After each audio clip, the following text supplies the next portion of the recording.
I struggle with finding porn that reflects the kind of sex that I want to see, which is...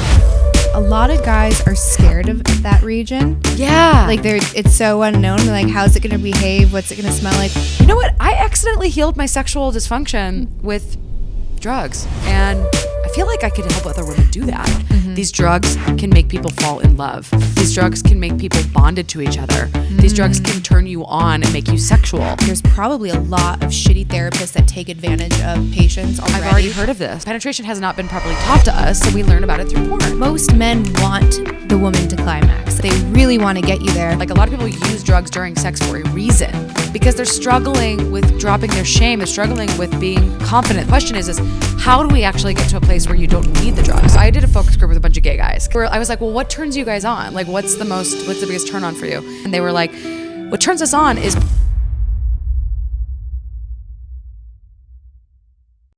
Well, Dr. Molly, thank you for coming on the podcast. I'm so excited. We just met, but I already want to get to know you so much and all of the work that you're doing. So thank you so much for giving me your time today. Oh my God, it's an honor to be here. I'm so impressed by your podcast, and I'm so excited to talk to your audience. Okay, so where do we even start? Because you are a woman that wears many hats and has many specialties. Yeah. So I'm going to let you introduce explain, yourself. Who I am and what I do. Exactly, yeah. And normally I don't do that because it's like no one wants to listen to that, but it's so complex, so we need to roadmap it a little bit.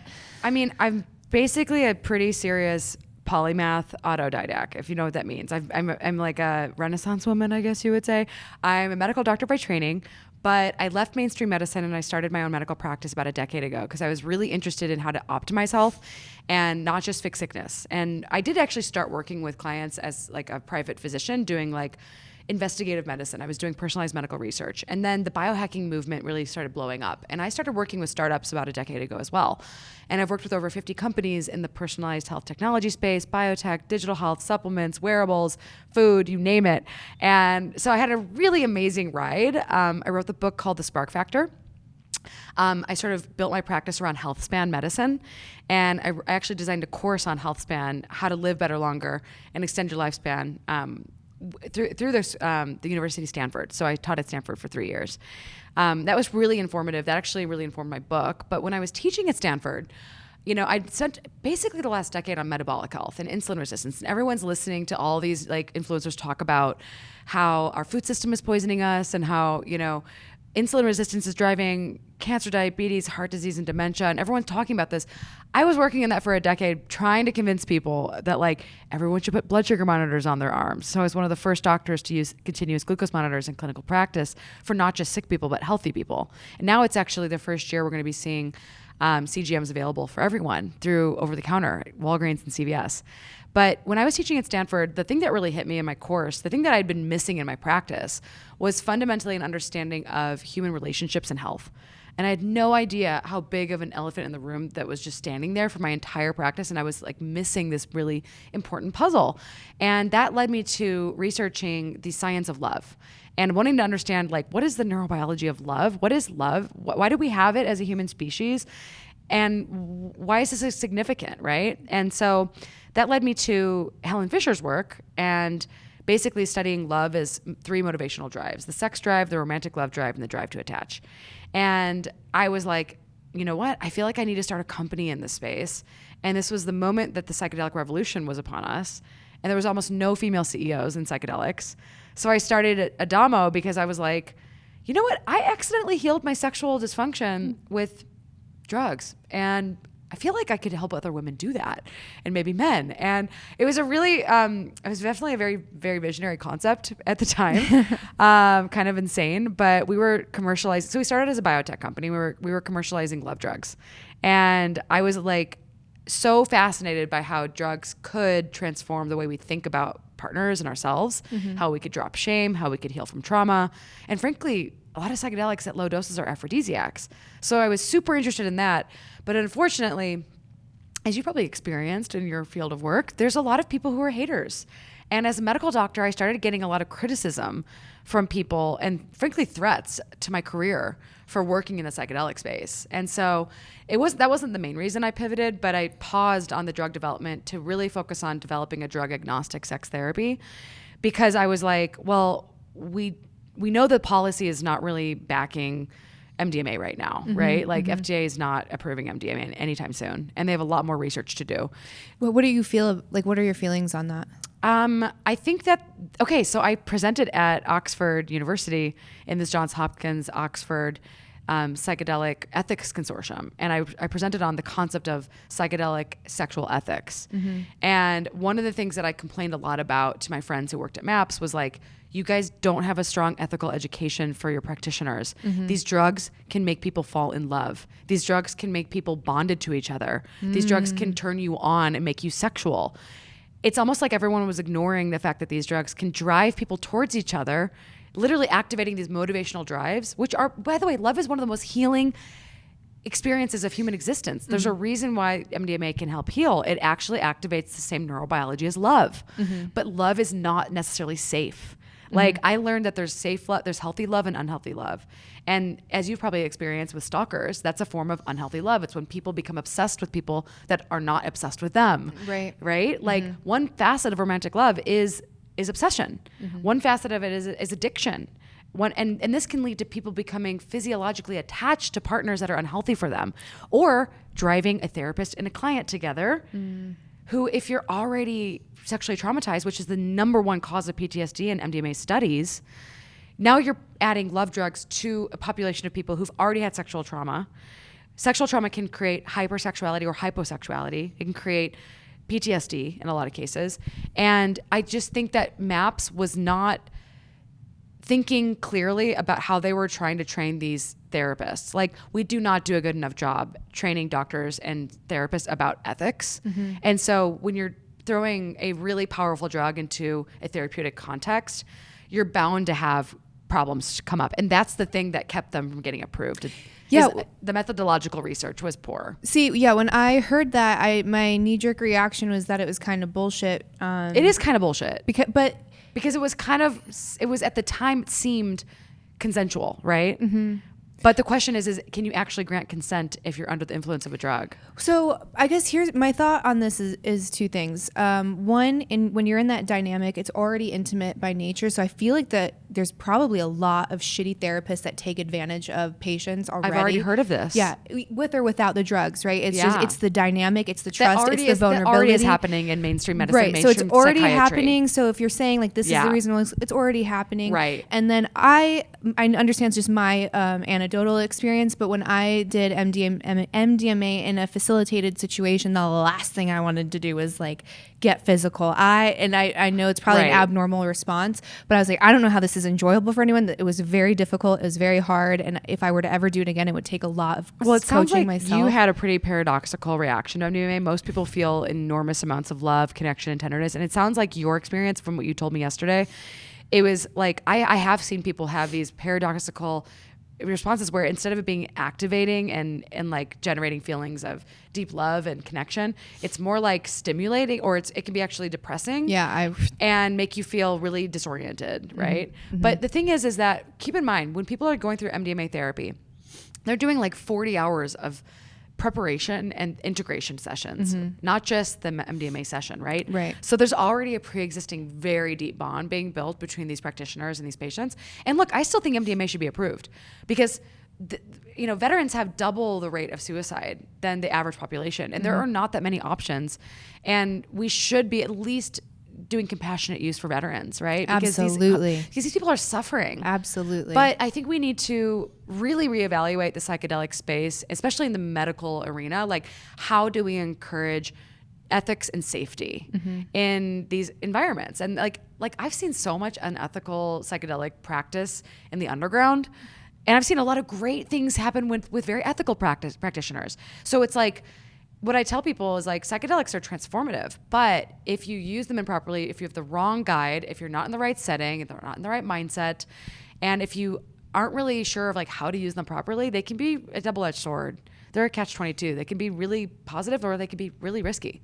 No, absolutely. Couldn't agree more. So the tie between sexual health and biohacking, I think, is fascinating. I was listening to a podcast, I think it was Peter Attia, and he was saying ovarian health and fertility is one of like the biggest indicators for a woman's lifespan and health span, which was really interesting to me. So we think fertility and we think, is whether or not you want to have babies. And it's like, no, you want to actually try to figure out how to extend your fertile years as long as possible, because that actually keeps you young and healthy. It's funny you mentioned this because I literally had just given a presentation in the last week on I've given like 2 presentations in the last month on female longevity. So like, even though I'm the CEO of the Adamo, I also still run a medical practice, and I do focus on longevity and health span. And I'm also actively investigating. I just for fun due diligence on all these companies because I'm like fascinated by the space. And there is so much stuff happening in regenerative medicine. Like, I've seen miracles through new modalities and technologies that I never thought were possible. And so I'm very interested in,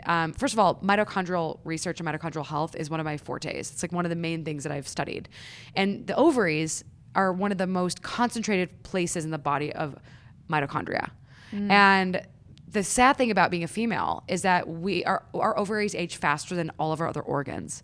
Whoa. Which is super unfair because this is part of the reason why women go through perimenopause and start experiencing the effects of aging faster than men. Why men age so well is because they get testosterone for longer. And unfortunately, there's been this women's health initiative that's basically made hormones seem like definitively going to give you cancer, and that's actually the opposite. There's a lot of research coming out on bioidentical hormones actually potentially preventing cancer.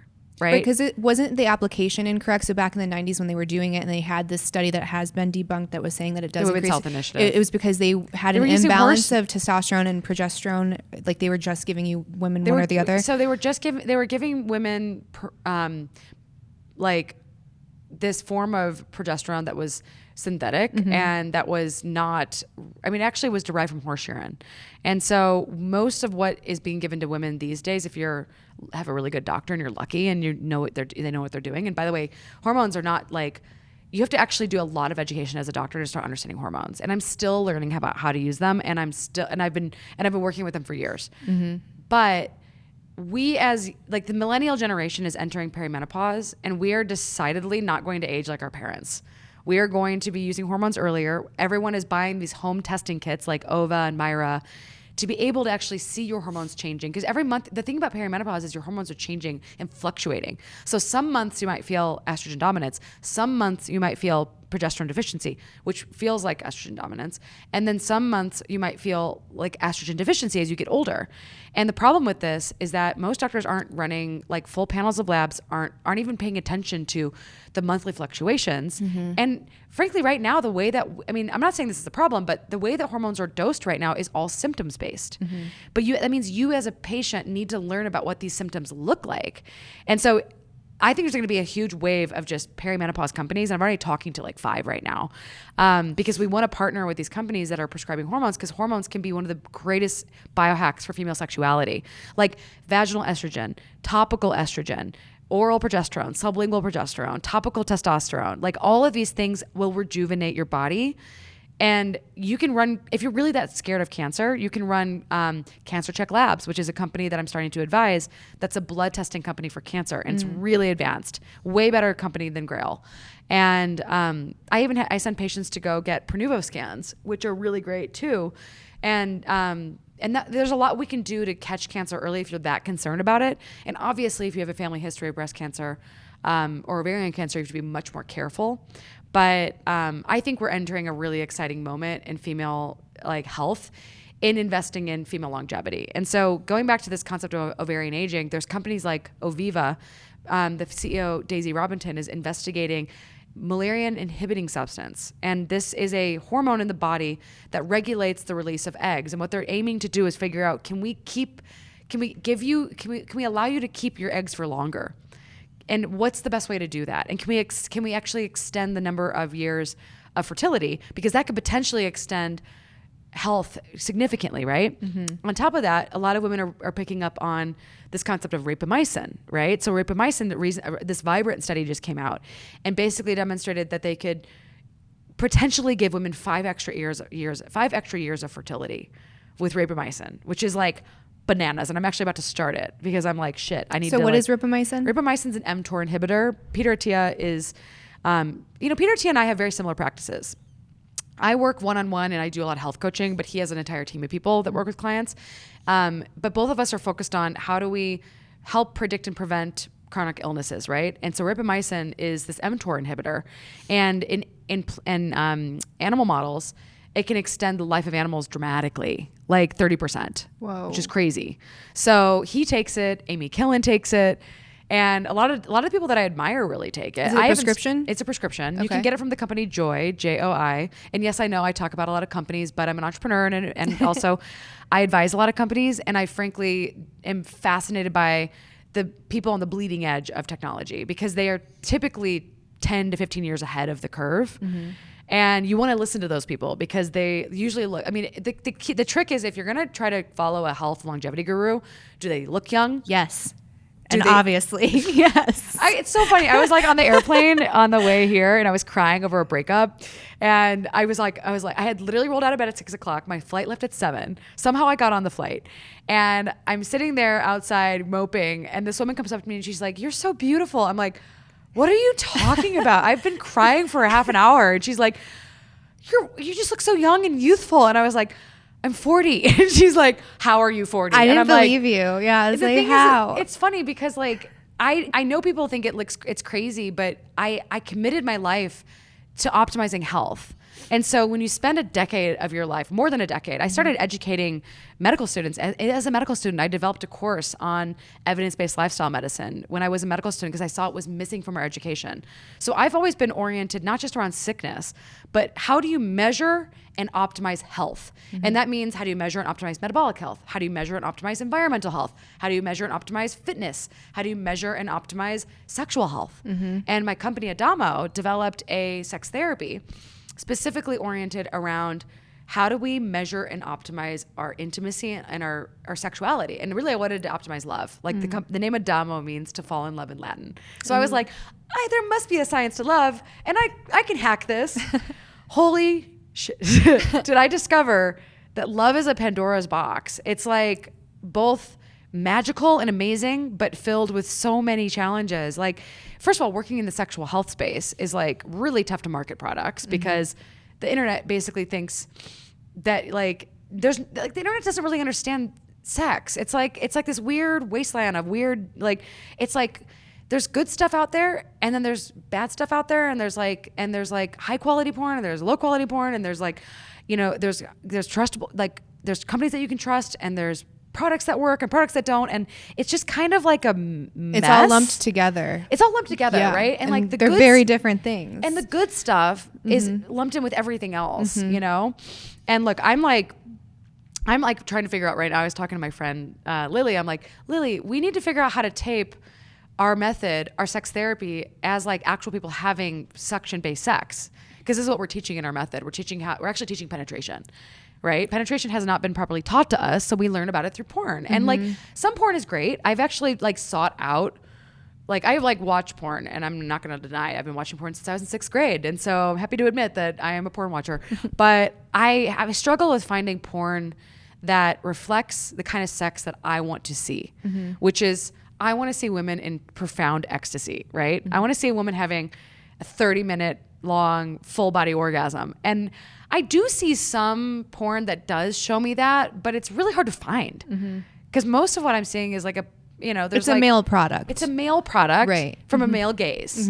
And so like the problem with that is that it's very performative and men are very performance oriented, right? Like, yeah, but that's not real life. And men in normal sex will get hard and get soft and it'll wax and wane. Women will get lubricated and they won't. And like, women will get engorged and then they won't. And like full vaginal engorgement is not fully seen in a lot of porn. And I don't know why. Well, some people do. It's definitely a kink. So there's some things that'll focus on doing like the vacuums or the suctions to see how puffy it can get. Right. And some people are super into that. Yeah. And I think a lot of it too is a lot of guys are scared of that region. Yeah. Like it's so unknown. Like, how's it going to behave? What's it going to smell like? What's it going to like sound like? All of these things. And I think part of that's an immaturity and it's a lack of education. Yeah. But I don't know. I feel like, so there's a lot of critiques when it comes to how porn is shot, and they think that it's very like dehumanizing to the woman. But where I always challenge that is if you watch gay porn, it's shot exactly the same. Okay, it's just what men are into. It has nothing to do with degrading the other person. I did see a gay porn. Okay, so I did a focus group with a bunch of gay guys because I was like, I need to understand your culture, and I was like, well, what turns you guys on? Like, what's the biggest turn on for you? And they were like, well, the biggest turn on for us, and this is like a group of well-to-do Gramercy Park men who are very attractive, successful dudes, right? There should like literally be like a reality show based on these guys because they were so adorable, and I just feel like I got an understanding of what turns these guys on, and they were like, what turns us on is porn that is about a man's first time with a man, and so I went and I searched for that. They love that. They love getting a straight guy, but I saw it as this like, the first one I came across was this really sweet love story. And I was like, this is so romantic and this is hot. And I was like, whoa, like how am I turned on based on this?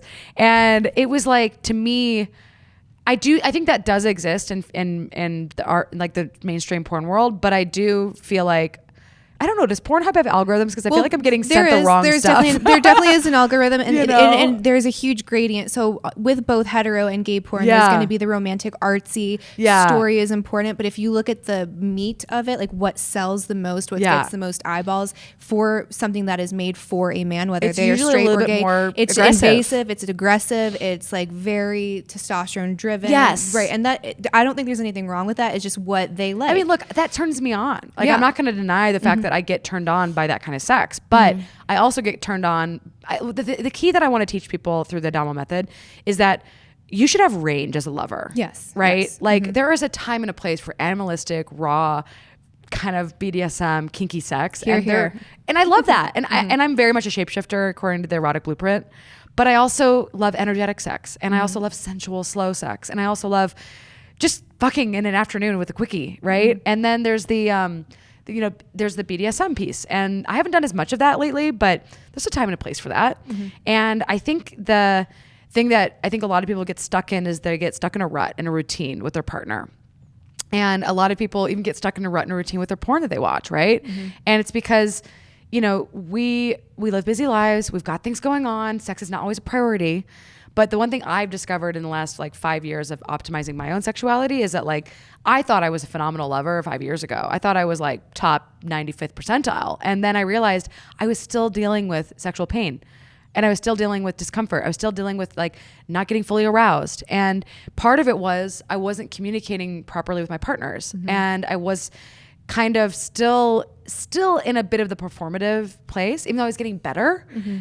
I wasn't dissociating anymore, thank God, but I definitely felt like the last 5 years, especially the last 3 years of starting this company, I've learned that there's ways that basically there's ways that I can be using my genitals and my mind that I didn't get taught through watching most porn. Right. I never saw the things that we learned in the Adamo method anywhere in pornography. And that was what's interesting to me is there's a lot. I think I did see one porn once, but it was this woman was using her vagina to basically suck the man's cock into her, and she was basically milking his cock with the suction of her vagina. Wow. It was so hot.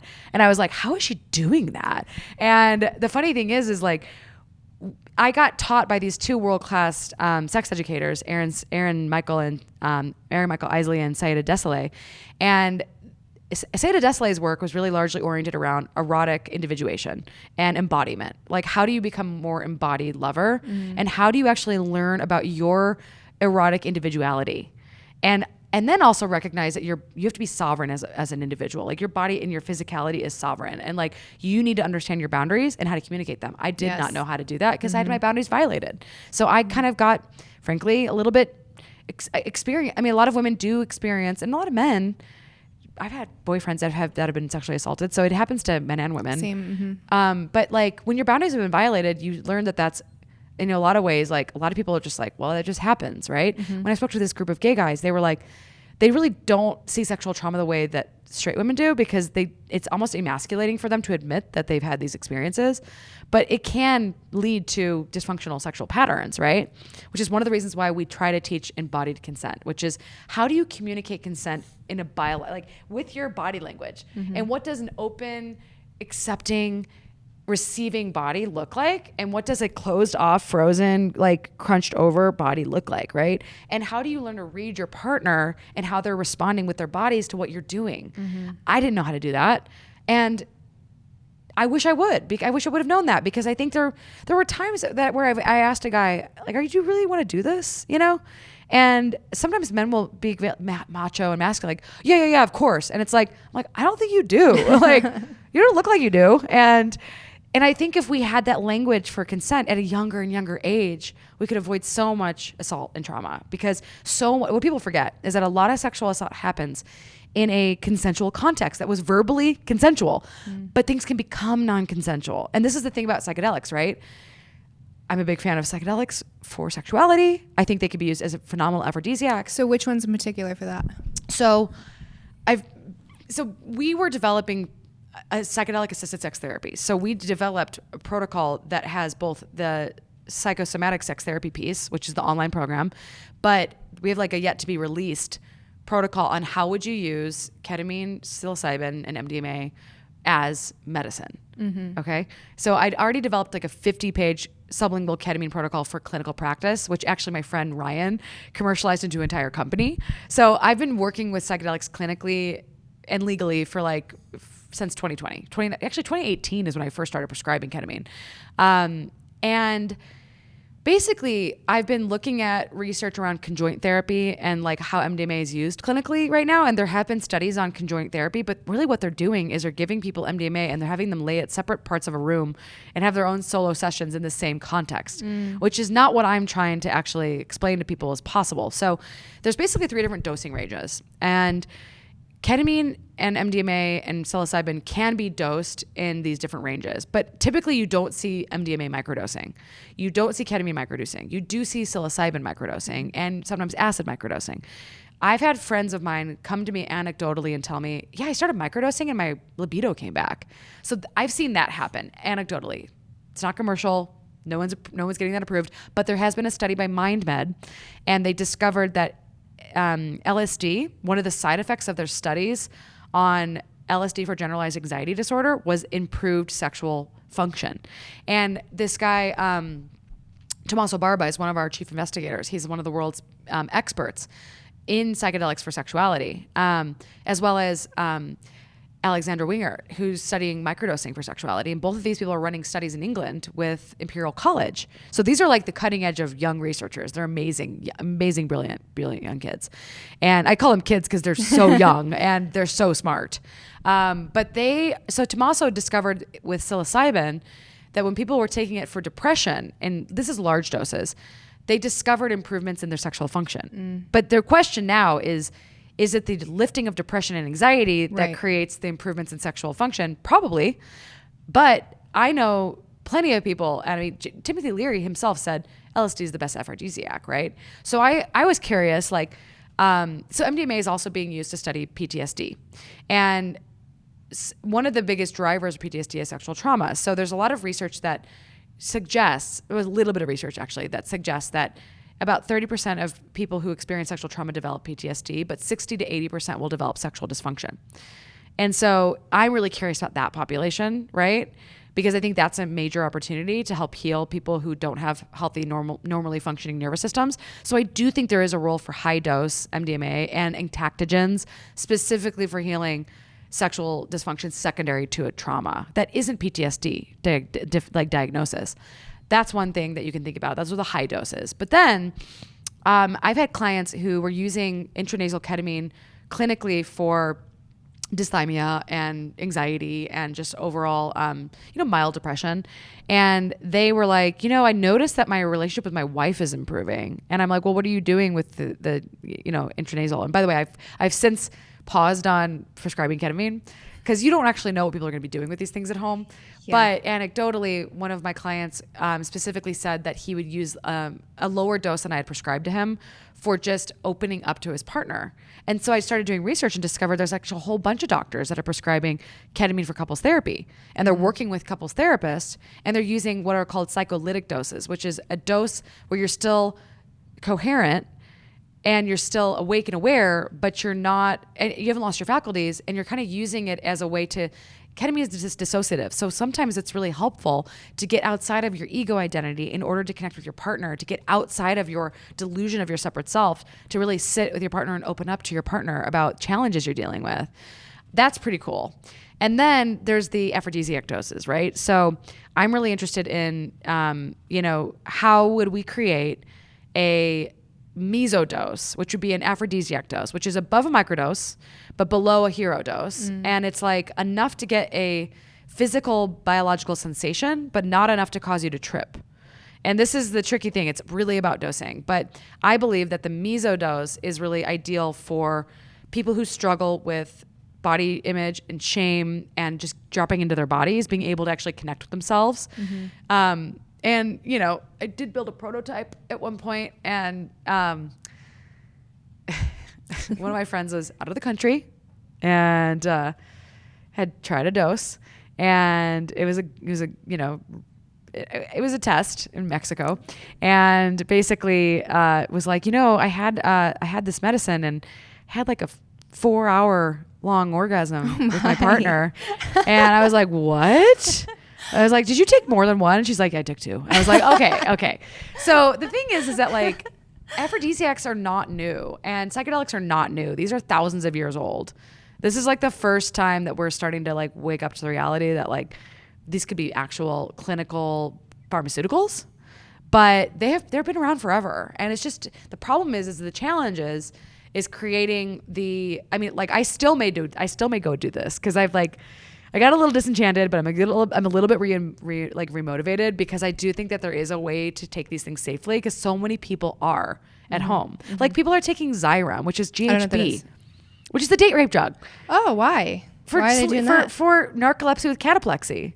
And then a bunch of Silicon Valley executives are taking it off label for sleep. And they're about to try to get it approved for sleep. Now, this is the date rape drug. If we can prescribe that for home use, I think we can prescribe an aphrodisiac. Well, we have this weird aversion for pleasure. I So know. if it's enjoyable, there's like this weird puritanical shame where if you don't work for it, you don't get it. So you can't just take this pill because you have to work for your pleasure. So I think that might be part of it, on like a subconscious level. It's just, look, I think it's a really sad world where there's like 20 drugs approved for male sexual dysfunction and like 2 approved for female. Do you think it's because it can't be, not trademarked, patented? There's ways to patent. So Xyrem is it's a natural substance. Like GHB is made in your body. So you can't actually patent a natural substance, right? But you can patent a delivery system. You can patent a manufacturing protocol. You can patent you can patent a lot of stuff around. What these companies do is they create a patent moat around a concept and idea. And like, don't get me wrong, Xyrem or Jazz Pharma, I did research on them for a VC many years ago, and I was like, whoa, this company is brilliant, but they're getting sued a lot. But still, they're making like billions of dollars because it's a really expensive drug to buy GHB. But what they did, so GHB typically converts to GBL. And GBL is a byproduct of GHB. So most of what people are getting when they buy GHB on the street is actually not GHB because it degrades very quickly. So they patented the whole process of manufacturing that keeps it from degrading. So that's their patent, right? So Biotech is actually really cool. And like, I used to be like, everyone in Biotech is evil. And actually I'm like, no, there's some new stuff coming out from Biotech that is like fundamentally going to reverse degenerative disc disease. Like you can actually see complete reversal of aging on CTs and MRIs. And I met this doctor at this conference, Jason Williams. And I was like, who are you? And how did you do this? And how do I learn from you? And what is it? He's like, it's all about the immune system. And I was like, man, I thought it was all about the mitochondria. And he's like, no, it's all about the immune system. If you can fix the immune system, you can fix anything. And I was like, wow, because in my course at Stanford, I did realize that the thing that sucks about aging is like, even if you optimize your metabolic health, even if you work out, even if you optimize your hormones, your immune system, every time you get a cold, every time you get COVID, every time you get the flu, your immune system wears down and your thymus gets degraded over time, right? Like your thymus actually, it's called involution. And so we lose this important immune organ as we age. And so I was like, whoa, that's why that's one of the reasons why people, like if you don't have a strong functioning immune system, that is part of the reason why you'll end up with cancer. So cancer can be driven by a few things, right? But one is like insulin resistance is a big problem. But another big problem is people's immune systems failing them from repairing the broken DNA as they get older. So now I'm like, build a biotech company to build the aphrodisiac for the masses, or maybe I'll go into regenerative medicine, or maybe I'll do both. Maybe I'll just build a clinic around and like learn from this guy, and then build this drug on the side. Because he's actually he's kind of interested in it. And I don't know, biotech's hard. Like I've done a lot of different startups. I've worked with a lot of companies, and I don't think people realize just how hard biotech is. It's like a puzzle that is unending pieces. Like just because you got like the pieces put together means that you might have missed an entire section of the puzzle. It's like, it's really fascinating. It's really lucrative, but it's really risky, you know? Right. And then you have all of these new procedures and pills and potions that are coming out, and some of them are wildly expensive. Yes. And then you have some people that are financially vested, but they might not disclose that. So how does the layperson know what to invest in? Like if where's a good starting point? Let's say you're trying to do both. Nancy Pelosi. Follow her. She mostly invests in tech, but if you actually look That's at true. So her portfolio is stunning. It's like, I think I'm just going to build my own little ETF of Nancy Pelosi's investments because she seems to know things. More than Warren Buffett somehow. How is she? I mean, how's she getting away with this? I don't know. It's disgusting. And then we put people in jail for insider trading. But what is Martha that Stewart, then? She is owed an apology. She's owed an apology. Yes. Come on. But I don't know. Mom. Did you hear about the people who made an ETF of all of the CEOs of publicly traded companies who lift weights? No. Yeah. It's actually performs really well. Oh my gosh. You know, like it to me, it's like the key with investment is investing in what you understand and what you know. And my biggest burns of investing have been when I didn't invest in the things that I knew. So, you know, that's probably the secret, is like educate yourself, become obsessed with some field, and then invest in what you believe is going to make a big deal, you know, like a big breakthrough. So with your work on sexual function, do you deal with a lot of ED? Is that something that comes up in work? So I think ED is a really interesting and complex problem that is multifactorial. Okay. And a lot of it is driven by, the two biggest drivers I would say are probably, one is just aging. And then another one is just blood vessel health and vascular health, which is largely driven by metabolic health. And so a lot of people are just not metabolically healthy. And so they're not producing enough nitric oxide, and they don't have a healthy vascular system. And so that's part of what drives dysfunction. But then there's the people, like there's an interesting story about Viagra where after 3 years, most people stop using it. And the question is why? And my theory is that a lot of this is driven by psychosomatic dysfunction. I think a lot of erectile dysfunction. I've actually met young men that have had really traumatic experiences with sex, and they are now really for example, one of my patients got a woman pregnant, and then she ended up losing the child, but he thought he was going to have to bring this child into the world, and he is plagued by this fear that he's going to impregnate a woman, right? Mm-hmm. And he really struggles with sexual function. Second person I know was given a testosterone inhibitor by a doctor, and it chemically castrated him. And it was for a medical reason. Okay. And he lost his ability to maintain a normal erection. So now he feels still psychologically chemically castrated, even though his body functions. So there's a lot of problem. Like this is where I think like psychedelic assisted sex therapy can really help, because you have to create a neuroplastic state, which is what psychedelics do. So not only are they pleasurable, and they're like a super placebo because they're giving you this experience that seems like something's working, right? Mm-hmm. But they're also creating a neuroplastic state where you're able to reformat memories and reformat experiences in the mind, especially taking traumatic things that feel like the present still and moving that into the past memory, which is really powerful, and regulating the oxytocin and vasopressin systems as well with MDMA, as they've shown in research with veterans, where veterans come back from war, their vasopressin levels are sky high. They're highly traumatized. And that means that they're in a constant state of hypervigilance, protection, defense, and their oxytocin levels are super low. So I want to run a study on veterans where we actually measure oxytocin and vasopressin to see what happens after they take MDMA, because it's a oxytocin releasing agent, right? And oxytocin is the hormone of safety, trust, and love. And orgasm is also a potent form of oxytocin. So my theory is that if we could really commercialize an aphrodisiac dose of psychedelics that would be perceptual, but non-hallucinogenic, but just perceptual enough to give people a body high and like some pleasure, and create a neuroplastic state during the act of intercourse. Because I specifically want to create drugs for sex. Like, let's get real. Like, we all know that these things go together. Sounds like fun. Yeah. Chocolate and milk and like cookies and milk. Like we know that drugs and sex are fun. But the thing I've learned is that like a lot of people use drugs during sex for a reason. It's because they're and alcohol, by the way, because they're struggling with dropping their shame. They're struggling with being confident. They're struggling with feeling safe. They're struggling with dealing with their trauma, and they're using drugs to get to a place where they can normally function. The question is how do we actually get to a place where you don't need the drugs? Right. Now, I have used plenty of psychedelics in my life, and I'm honestly at a point where I don't really use a lot of substances because I'm at a point where I can have full body orgasms without touch, and I don't really need them anymore.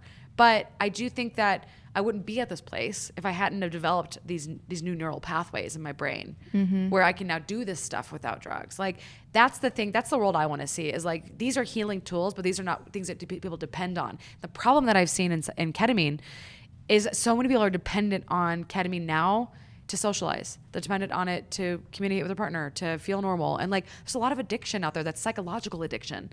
People are dissociating. Well, ketamine's also physically addictive, correct? Well, technically it's not considered to be, but I've seen people very much dependent. Same. So dependency is different than addiction. Okay. Addiction is like when you're addicted to a opioid or alcohol, where if you go off of the drug, you can die.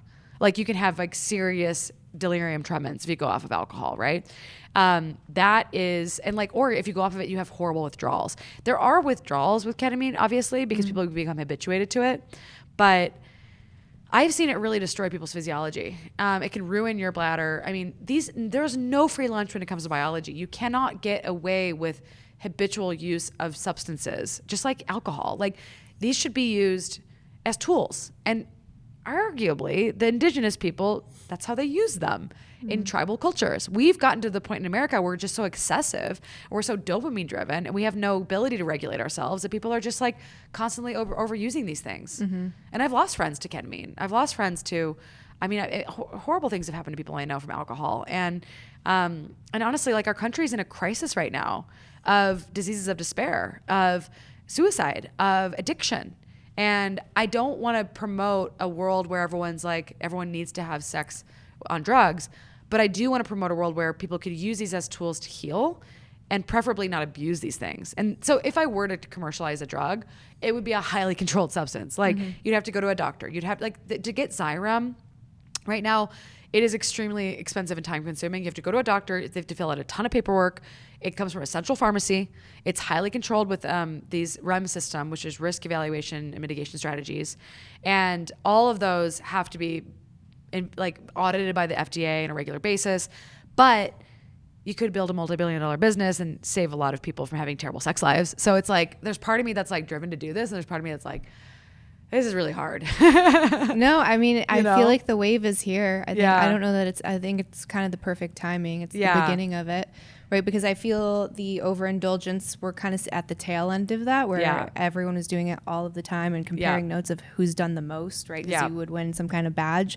And I think the conversation now is, how do we actually use this responsibly, set and setting? And then also the biggest part is to not rely on them permanently. So use it as a way to almost see your ideal scenario, whatever that might be, whether that's just existing in life where you're not in a depressed state, or being able to achieve certain levels of like connection and ecstasy. Well, think about this, right? Like, I know about 4 or 5 couples that live in Marin, and they credit psychedelics for saving their marriages and keeping them bonded together. And like, Justin Mares is a really talented entrepreneur and thought leader. And he's like, I believe in using psychedelics quarterly with my partner in order to get any resentment out of that's under the surface discussed. I want to enhance my bond to her. I want to create a deeper connection to her. I want to openly talk about things that are uncomfortable with her.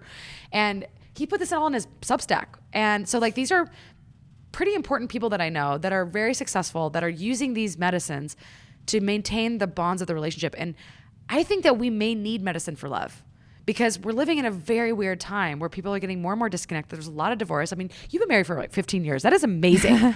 But that's not as common anymore. And a lot of my friends, they get to the 7-year itch. They get into 10 years. And once they hit the decade, it's like they can't do this anymore. There's a lot of gray divorces happening. And I think that's partially, if you look at the Gottman's work, there's and even Imago work, right? Like there's a lot of research on relationships and how important it is not to let the 4 horsemen of the relationship apocalypse enter your relationship. That's resentment, right? That's these like defensiveness, right? Like these are common things that people experience that we don't necessarily know how to work through. And I think a lot of people are kind of resistant to go to therapy. And wouldn't therapy be way more fun if you could have a drug? I'm not a big fan of couples therapy. I think it actually, in my experience and just what I've seen, I think it does more harm than good. Most people leave in a worse off place. It's cognitive oriented. Yeah. And then also it helps women more than it helps men, right? Like women want to talk And through process. feelings. Men want something actionable. Exactly. So it's not conducive to both people. And then we're pretending that we're the same thing. We're like very different things, where if you're doing something that's like facilitated, or you're using psychedelics, there's a lot more wiggle room and to kind of utilize it how you want. I mean, I really do believe that there is a safe way to use psychedelics in a sexual context. Yeah. But you have to have strong consent, strong understanding of your boundaries, strong agreements on what it is that you're going to do. And mostly what I would recommend people, and I can't even recommend, this is not even recommendations, this is like most of what I hypothesize is that if people were to use psychedelics in a sexual context, they should actually focus more on sensuality and go a little bit more into the Masterson Johnson kind of framework during the experience itself. So Masterson Johnson believed in mindfulness-based sensual touch. And I think that there's a lot of value in that, and in building connection to your partner. And sex can be very weird and disorienting under psychedelics, but if you feel the desire to have penetration, that's something that you should discuss prior and during and check in regularly. But not everybody wants to experience penetration on psychedelics. Some people just want to stay sensually connected. Some people just want to focus on, manual touch and outer sex, right? And all of that's safer, arguably, than, I was listening to this really cool psychologist talk about the challenges of like even uneducated BDSM people, right? People doing BDSM practices. And it's like, if you don't educate people properly on what they're about to go into, that's how you're going to end up with poor outcomes. So one of the things that I do hope I can legally do in the next decade is figure out how to teach people how to use these things as sacred sacraments and aphrodisiacs, and not just haphazardly taking drugs and having sex. Because like if you really do treat this experience as a sacred act, it's something that you are very much preparing for and experiencing with intention, and integrating your experience and embodying consent and slowing down the process of penetration so that there's full consent through the process. And maybe even not even having penetration during sex on psychedelics, you can create a like deeply connected, transformative experience that can really open up your relationship and communication patterns that maybe couldn't be done. But the thing I will say is that right now that's not available. I can't actually recommend that. That's not legal, and it's like definitely not something that I can say is prescribable. But I can tell you that our psychedelic protocol, our sex therapy protocol, the Adamo method, was shown in a clinical study to reduce sexual shame, improve sexual confidence, improve lasting time in men from like 5 to 15 minutes, which is a big deal. Improve sexual frequency, so people are having sex more often. Improve orgasm quality, improve orgasm frequency, improve lubrication, improve arousal, and also improve sexual communication, intimacy, passion, and emotional closeness, which are all surrogate markers of love, and massively improve sexual satisfaction. So our protocol works without drugs. Like, you don't actually need psychedelics. Incredible. Yeah. I mean, it was a big deal. We ran 81 couples, and these were committed couples who'd been together for years. And at least minimum of 6 months, but most people were like committed couples that had been married for a while. And the people who completed the method had so many positive things to say about it, but it does require some commitment to actually doing, you're basically learning a new dance. Like we all know what friction-based sex looks like and feels like because we see it in porn, but we don't all know what suction-based sex looks like. And what does it mean to actually bring a partner into you, right? How do you learn to do pelvic floor breathing? How do you learn to use your pelvic floor properly? And actually, how do you like learn sexual anatomy and pleasure anatomy? We actually teach all of that. Amazing. So a lot of men are like afraid of like, what is this area? We didn't even have the clitoris fully mapped properly anatomically until 2005. So men should not feel insecure about not understanding female anatomy. We didn't even understand our own anatomy. I say most women don't either. I didn't even understand the G-spot wasn't an actual organ. Right. You know? You're like, wait, there's not a button. There's like not actually a spot. You're like, no, it's an entire area. Exactly. So yeah, I do hope that people who are listening check out the Adamo method. Check me out on drmolly.co. Follow me on Instagram.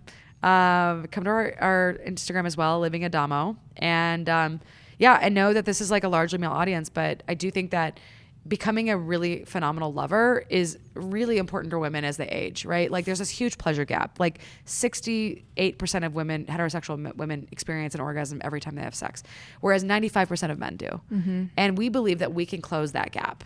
And that's an important opportunity for women, because I think if women were more satisfied, they'd be wanting to have sex more consistently, you know? For sure, absolutely. And if it wasn't so much work and the success rate was higher, and most men want the woman to climax. Like if you talk to them, that is the biggest turn on to them. Totally. They really want to get you there. So it's not for a lack of effort or wanting. It's just they don't have the resources. So an amazing resource. I'm going to be signing up. I hope you guys sign up. I'm so excited after hearing all of those stats. And I'm like, I just want to learn more and increase my pleasure. Totally. Yeah. But well, thank you. Thank you so much for being here. Again, we are going to be doing a part 2. So look out for part 2. You're incredible. You're so intelligent. Thank you. I love the work that you're doing. I love that you're on the fringes. It's where I live. So thank you so much. Beautiful work. Thanks.